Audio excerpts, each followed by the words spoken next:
¿Qué tal, mis queridos hermanos? Bienvenidos nuevamente a un nuevo video de Ministerio Séptimo Milenio. Para los que me vienen acompañando ya desde el capítulo 1, saben que estamos desarrollando esta serie. Vamos a contarles justamente a los que por ahí se están sumando. Esta serie titulada El deseado de todas las gentes a la luz de la doctrina de Dios. ¿Qué es esto?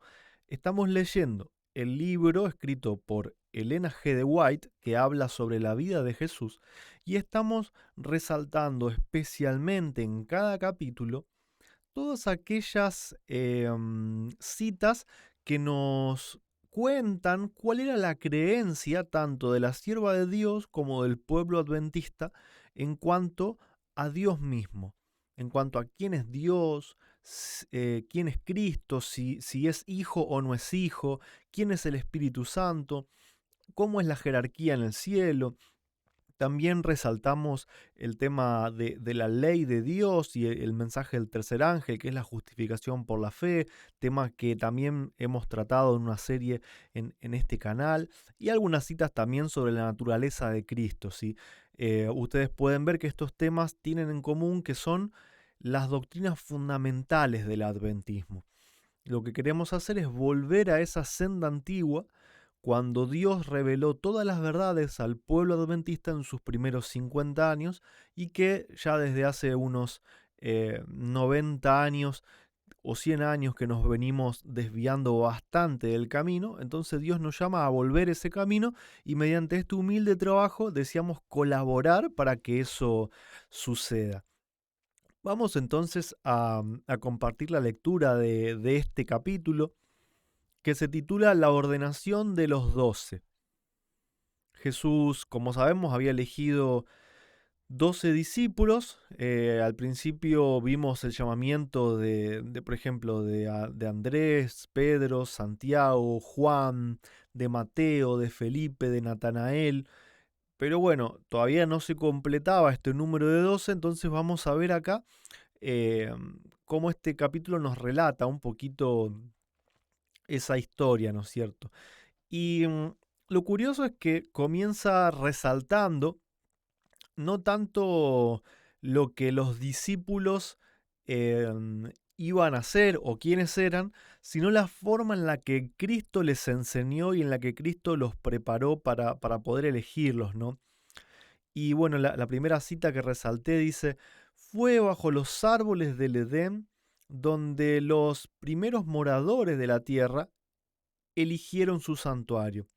Allí Cristo se había comunicado con el Padre de la humanidad. Cuando fueron desterrados del paraíso, nuestros primeros padres siguieron adorando en los campos y vergeles. Y allí Cristo se encontraba con ellos y les comunicaba el Evangelio de su gracia. Fue Cristo quien habló a Abraham bajo los robles de Mamre, con Isaac cuando salió a orar en los campos a la hora del crepúsculo, con Jacob en la colina de Betel, con Moisés en las montañas de Madián, con el zagal David mientras cuidaba sus rebaños. Era por indicación de Cristo, por lo que durante 15 siglos el pueblo hebreo había dejado sus hogares durante una semana cada año y había morado en cabañas formadas con ramas verdes, gajos con frutos de árbol hermoso, ramos de palmas y ramas de árboles espesos y sauces de los arroyos. Entonces se nos resalta que Jesús eligió la naturaleza para enseñar sus lecciones y que él también había guiado a que la mayoría de los personajes del Antiguo Testamento también hagan lo mismo, que encuentren a Dios en la naturaleza. Y allí Jesús también en el mar de Galilea, en las montañas, cuando estaba cerca de Jerusalén, en el monte de los olivos, de esta forma Jesús encontraba su comunión con el Padre, ¿no? Incluso hasta en el desierto. y allí fue donde él los fue preparando para elegirlos, ¿no? La enseñanza de Cristo les era repetida en las cosas de la naturaleza. Y así sucede con todos nosotros. Ahora está hablando de la actualidad. La autora lo que tiene es que habla de lo que pasó puntualmente, perdón, en ese momento, pero ella le da una aplicación para nosotros, que es lo que deberíamos hacer todos, ¿no es cierto? Porque no tiene gracia, no tiene eh, nada de bendición leer algo como un dato y no hacer una aplicación, no transportar la enseñanza a nuestros tiempos. Entonces ella dice que así sucede con los que salen a los campos con Cristo en su corazón. Se sentirán rodeados por la influencia celestial. Las cosas de la naturaleza repiten las palabras de nuestro Señor y sus consejos. Por la comunión con Cristo en la naturaleza, la mente se eleva y el corazón halla descanso. Esta es entonces el llamado, ¿no? A retirarnos, a poder vivir en zonas verdes, donde estemos en contacto todo el tiempo con la naturaleza, porque allí vamos a encontrar a Cristo, así como Cristo se encontró con todos estos personajes del Antiguo Testamento y así como Cristo también preparó a sus discípulos. Es muy importante entender esto, ¿no es cierto? Bueno, seguimos avanzando entonces em, con la lectura del capítulo y nos dice que Jesús había llamado a sus discípulos para enviarlos como testigos suyos para que declararan al mundo lo que habían visto y oído de él. Su cargo era el más importante al cual hubiesen sido alguna vez llamados los seres humanos, y únicamente el de Cristo los superaba. Habían de ser colaboradores con Dios para la salvación del mundo. Como en el Antiguo Testamento los 12 patriarcas se destacan como representantes de Israel, así los 12 apóstoles habían de destacarse como representantes de la iglesia evangélica. Y esto nos habla un poquito de la jerarquía, ¿no es cierto?, que el cielo dispone. Ya en este libro habíamos encontrado que Dios Padre es el que está por sobre todo, incluso por sobre Cristo. Encontramos a Cristo sujeto al Padre en segundo lugar. Después habíamos encontrado a Gabriel, el tercero en jerarquía después del Hijo de Dios, ocupando el lugar que había dejado Satanás. Pero acá aparece ahora otro actor, ¿no es cierto?, que es el ser humano, que tiene, en este caso los 12 apóstoles, un cargo muy, pero muy importante, incluso mayores que los ángeles, por el hecho de llevar la salvación al mundo. E incluso también podríamos destacar que el ser humano en sí como raza, al ser participantes de la naturaleza divina, por Cristo haberse hecho hombre, eh, también va a tener un estatus eh, incluso más privilegiado que el de los ángeles, ¿no es cierto? Porque va a tener la misma vida de Dios. Pero no decimos esto como algo del que jactarnos, sino como eh, personas sumamente agradecidas que saben que no se lo merecen, pero tenemos que ser conscientes de que la responsabilidad que se nos da también es muy, pero muy importante, ¿no es cierto? Nos cuenta que, bueno, los discípulos que habían andado con Jesús, estos 7 discípulos que habíamos mencionado primeramente, no tenían un carácter muy bueno que digamos, o sea, parecían mucho a nosotros, eran tal cual, igual que nosotros.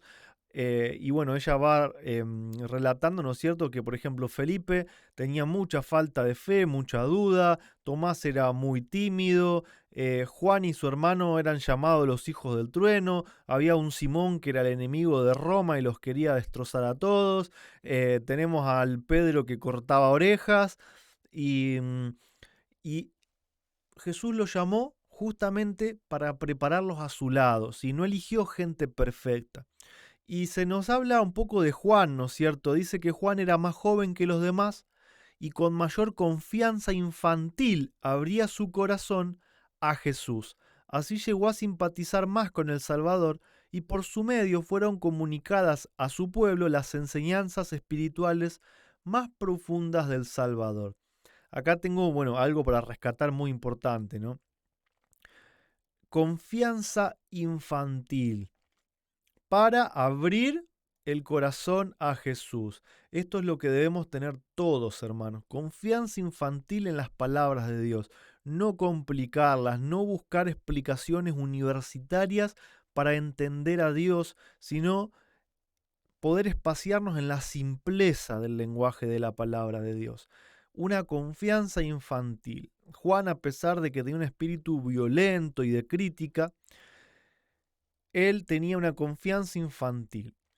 Y se nos dice que entonces por medio de él fueron comunicadas al pueblo las enseñanzas espirituales más profundas. Entonces tenemos que ver qué escribió Juan. Escribió, si empezamos de atrás para adelante, el Apocalipsis, quizá el libro profético por excelencia junto a Daniel, donde, bueno, se nos da la historia casi de la humanidad, ¿no es cierto?, del último tiempo, donde ahí se expone la vida espiritual de las personas, ¿no?, tanto para un lado como para el otro. Tenemos también sus cartas, que la primera carta de Juan, capítulos 4 y 5, para mí son de los capítulos más preferidos que tengo en cuanto a la Biblia.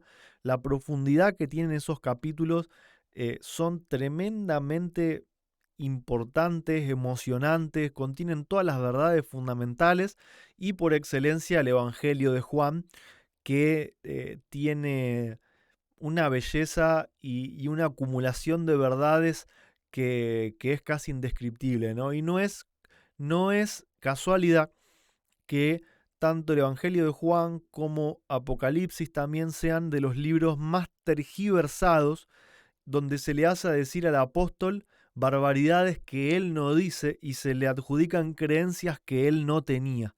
No es casualidad, esto es una obra de Satanás, así, hecho y derecho, ¿no es cierto? Bueno, también nos hablaba de Felipe, ¿no es cierto? Que si bien había sido uno de los primeros que siguió a Jesús, que venía de escuchar a Juan el Bautista, Felipe cometió muchos errores, siempre dudando, siempre con falta de fe, casi incluso hasta el último momento, cuando Jesús les dijo que lo iban a reconocer. Felipe era uno de los dos que estaban en el camino de Maús y Felipe termina preguntando, bueno, muéstranos al Padre y nos basta. Siempre quería algo más, siempre pedía algo más porque nunca le alcanzaba nada. Pero Jesús le tuvo paciencia y se nos dice que, bueno, sin embargo, Felipe era alumno en la escuela de Cristo y el divino maestro soportó pacientemente su incredulidad y torpeza. Cuando fue derramado el Espíritu Santo sobre los discípulos, Felipe llegó a ser un maestro según el orden divino. Sabía que hablaba y enseñaba, sabía de qué hablaba y enseñaba con una seguridad que infundía convicción a los oyentes. Esto lo señalé porque cualquiera de nosotros puede acceder a ese mismo poder que habló en Felipe, ¿no? Cristo mismo está buscando prepararme, para que podamos llegar a ser maestros según el orden divino, que podamos dejar atrás nuestros defectos de carácter, recibir el Espíritu Santo y poder terminar como también terminó Felipe, siendo una pieza fundamental en la iglesia cristiana, ¿no? También nos habla de Judas Iscariote, que sabemos que era quien iba a terminar traicionando a Jesús. Pero en Judas hay un ejemplo muy, pero muy especial. Judas era una persona no como los demás discípulos, no era un pescador, no venía de la pobreza, era un hombre preparado, era un hombre con ambiciones, que sabía administrar, que tenía mucho discernimiento. Entonces los discípulos lo veían como con admiración y querían que él esté con ellos, ¿no? Se nos dice la autora, ¿no?, que los discípulos habían quedado muy desilusionados de que Jesús no se había esforzado por conseguir la cooperación de los dirigentes de Israel. les parecía que era un error no fortalecer su causa obteniendo el apoyo de los hombres influyentes. Entonces ellos creían que Judas podía ser un eslabón, ¿no es cierto?, para convertir a estos hombres influyentes. Y bueno, si Jesús hubiese rechazado a Judas, en su ánimo, en el ánimo de los discípulos, habrían puesto en duda la sabiduría del maestro, ¿no? La historia ulterior de Judas les iba a enseñar el peligro, acá señalemos la palabra peligro. Hay un peligro enorme en decidir la idoneidad de los hombres para la obra de Dios basándose en alguna consideración mundanal. Bueno, si ese usa traje y corbata, entonces debe ser que está diciendo algo muy importante. Pero si este tiene una remera, entonces ya no me parece que sea tan influyente, ¿no? Aquel otro salió de la universidad, estudió 5 años, una licenciatura en teología y tiene ahora 2 especialidades, tiene 2 máster y encima las fue a hacer a Estados Unidos, ¿no? Acá en Argentina esas cosas se miran como wow, qué impresionante, ¿no? Este no estudió teología, es un laico que se pone a hablar, o sea, obviamente vamos a prestar más atención a aquel que estudió teología, ¿no? La historia de Judas enseña el peligro que hay en decidir la idoneidad de los hombres para la obra de Dios basándose en una consideración mundanal, ¿sí? Dios escoge a las personas por la humildad que tienen para dejarse enseñar.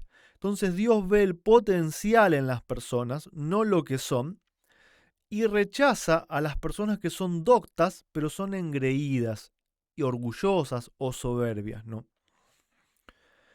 Sigue diciendo, bueno, un poco de lo que yo decía, vamos a leerlo ahora de la sierva de Dios, dice, Dios toma a los hombres tal como son, con los elementos humanos de su carácter, y los prepara para su servicio. Si quieren ser disciplinados y aprender de Él, o sea, esto es una condición, Dios los toma si queremos ser disciplinados y aprender de Él. No somos elegidos, yo estoy cambiando la palabrita porque vamos a aplicarlo a nosotros. No somos elegidos porque seamos perfectos, sino a pesar de nuestras imperfecciones. ¿Para qué? Para que mediante el conocimiento y la práctica de la verdad, Jesús dijo, yo soy el camino, la verdad y la vida, o sea, el conocimiento y la práctica de Jesús, y por la gracia de Cristo, puedan ser transformados a su imagen. Esta palabra gracia también es bastante importante, ¿no? Porque significa regalo. Y acá la palabra regalo puede parecer abstracta, ¿no es cierto? Por medio del regalo de Cristo puedan ser transformados a su imagen. Regalo, galardón, por ahí hay un hilito para investigar, ¿no es cierto? ¿Qué regalo nos dejó Cristo cuando se fue al cielo? Por ese regalo Cristo está con nosotros acá en la tierra. Así que vamos a señalarlo. Ustedes me entenderán, los que vienen siguiendo la serie, vamos a señalarlo en este hermoso colorcito turquesa. Vamos a seguir entonces avanzando. Bueno, se nos sigue hablando de Judas, ¿no es cierto? Dice, en vez de andar en la luz, porque esto, o sea, saquemos la palabra Judas y pongámonos nosotros, porque esto está escrito para nuestra enseñanza. A nosotros nos puede pasar esto mismo, ¿no? No estamos leyendo esto para criticar a Judas, para pegarle a Judas, sino para aprender. En vez de andar en la luz, Judas prefirió conservar sus defectos. Albergó malos deseos, pasiones vengativas y pensamientos lóbregos y rencorosos, hasta que Satanás se posesionó plenamente de él. Judas llegó a ser un representante del enemigo de Cristo. Entonces, si nosotros albergamos malos deseos, pasiones vengativas, pensamientos lóbregos y rencorosos, si nosotros preferimos conservar nuestros defectos antes de dejar que Jesús actúe en nuestro corazón, vamos a ser representantes del enemigo de Cristo. Y acá denme 30 segundos para explayarme en esto. Hay mucha gente que piensa que por ser cristiano, o si quieren lo reducimos más, ¿no? Que por ser adventistas, no importa los errores que se pueda cometer o las enseñanzas falsas que se pueden llegar a dar, eso no importa. Como es adventista, Jesús lo sigue usando, Jesús nos entiende. ¿Y saben qué, hermanos? No existe un camino intermedio, no existe un tercer camino, no existe ni el gris, no existe la escala de grises, existen solamente el blanco y el negro. O sea, si no se es colaborador de Cristo, se es representante del enemigo. Entonces, a veces también hay que ser un poco tajantes, tanto para nosotros, primeramente, como para otras personas que también rechazan la luz de forma persistente, rechazan a Cristo de forma persistente, pelean contra la verdad de Dios, atacan a los que predican la verdad de Dios y se hacen llamar representantes de Cristo. Hay que ser tajantes en esto, de que no por ser adventista o no por tener alguna creencia igual a la mía, son siempre representantes de Cristo. Si lo rechazan, si rechazan sus verdades, son enemigos, ¿sí? O sos amigo o sos enemigo. Jesús dijo, el que no es conmigo, contra mí es. El que no junta conmigo está desparramando, ¿sí? No por ser adventista, no por tener alguna creencia en común, significa que somos todos buenos y que peleamos para el mismo lado. Eso es algo muy, pero muy importante para subrayar. Enseñanza para nosotros. Enseñanza y esperanza para nosotros, ¿no? Lo que va a decir esta cita. Todos los discípulos tenían graves defectos cuando Jesús los llamó a sus servicios, como yo. Aún Juan, quien vino a estar más íntimamente asociado con el manso y humilde Jesús, no era por naturaleza manso y humilde. Él y su hermano eran llamados hijos del trueno. Aún mientras andaba con Jesús, cualquier desprecio hecho a éste despertaba su indignación y espíritu combativo. En el discípulo amado había mal genio, espíritu vengativo y de crítica. Era orgulloso y ambicionaba ocupar el primer puesto en el reino de Dios. Estamos hablando de Juan, que a la mente de todos se ganó la fama de el más buenito y el que Cristo amaba, ¿no es cierto? Sin embargo, esto es lo que él era antes, ¿no es cierto? Pero día tras día, en contraste con su propio espíritu violento, contempló la ternura y tolerancia de Jesús. Pregunta, ¿nosotros día a día estamos contemplando a Jesús o a quién contemplamos? Pregunta para que cada uno se responda a sí mismo, ¿no? Y fue oyendo sus lecciones de humildad y paciencia. Abrió su corazón a la influencia divina y llegó a ser no solamente oidor, sino hacedor de las obras del Salvador.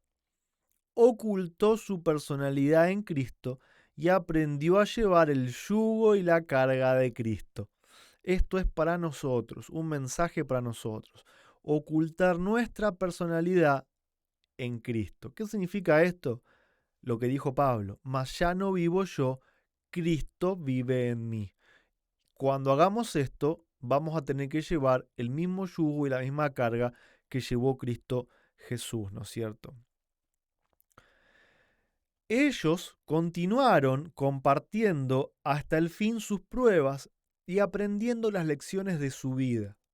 Contemplando a Cristo, llegó a transformarse su carácter. Contemplando a Cristo diariamente va a ser como se transforme nuestro carácter. Los discípulos dice que estos fueron reunidos con sus diferentes defectos, todos con tendencias al mal, heredadas y cultivadas, pero en Cristo y por su medio habían de habitar en la familia de Dios, aprendiendo a ser uno en fe, doctrina y espíritu. Iban a tener sus pruebas, sus agravios, sus diferencias de opinión, pero mientras Cristo habitase en el corazón de ellos no habría disensión. Su amor los induciría a amarse unos a otros.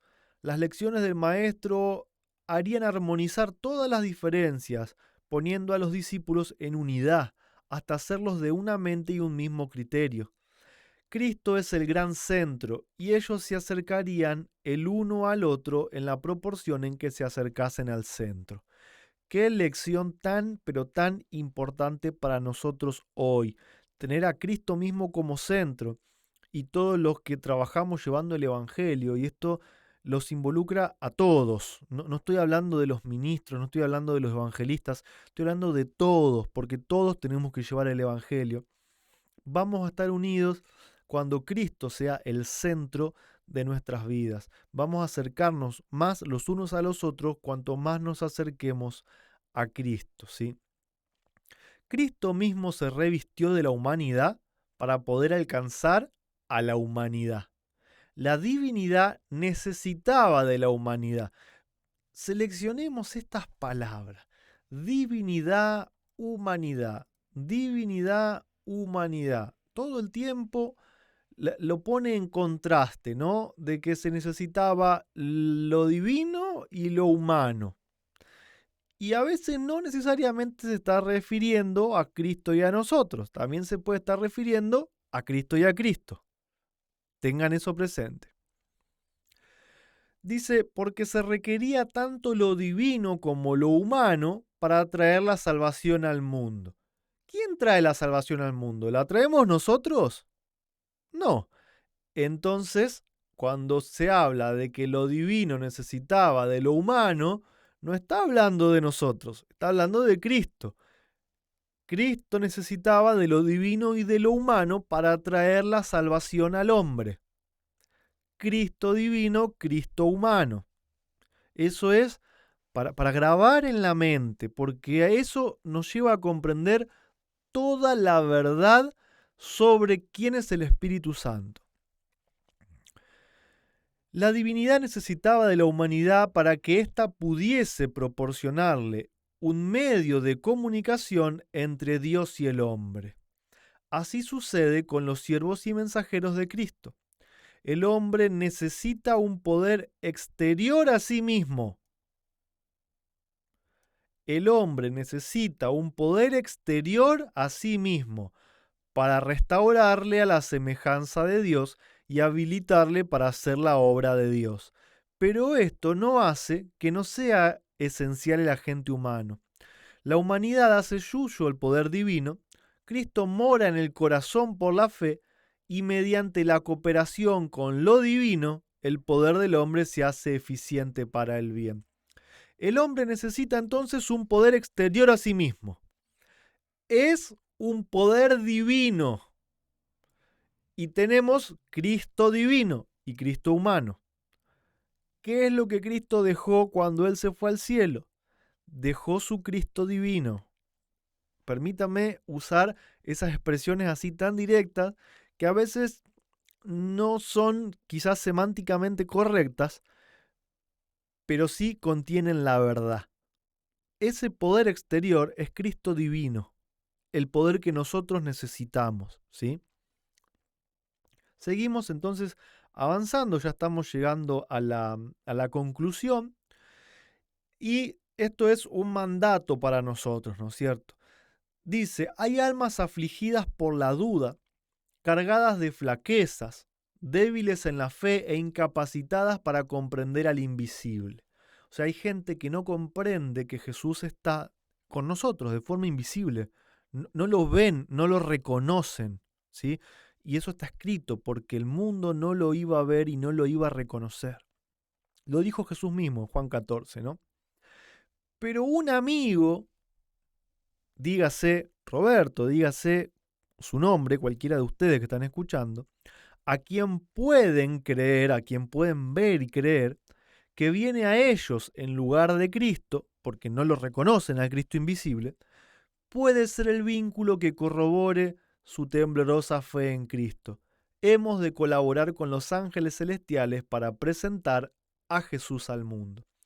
La mayoría del mundo cristiano no reconoce al Jesús divino, no reconocen al Jesús invisible, creen que Jesús está solamente en el cielo en cuerpo humano, pero no creen que Jesús está acá en su espíritu. No creen que el que está acá sea Cristo mismo.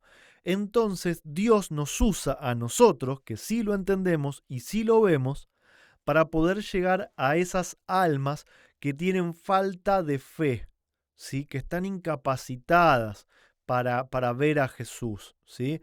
Temblorosas, fe temblorosa. A nosotros se nos manda para que podamos dar a conocer a Cristo al mundo, con los ángeles ayudándonos. Fíjense si no es importante entonces entender las verdades que estamos revelando en esta serie. ¿Quién es el Espíritu Santo? Cristo divino. Es lo que nosotros debemos llevar y presentar delante del mundo para que las personas dejen de tener una fe débil y puedan reconocer al Cristo invisible. Eso es todo por este capítulo. No sé ustedes, pero yo me llevo terribles y tremendas enseñanzas, me llevo consejos, me llevo cosas para estar contento, me llevo cosas para estar preocupado que tengo que cambiar, pero por sobre todo la esperanza y el gozo de ver de que Cristo cumple con su poder y así como transformó a los discípulos, también nos puede transformar en nosotros si nos dejamos y si lo contemplamos diariamente a Él, al Jesús invisible. Bendiciones para cada uno de ustedes y hasta la próxima. No se olviden de suscribirse para poder recibir las notificaciones del canal cada vez que subamos un video, ya sea de esta serie o de otro tipo de contenidos. Hasta luego, bendiciones para todos ustedes.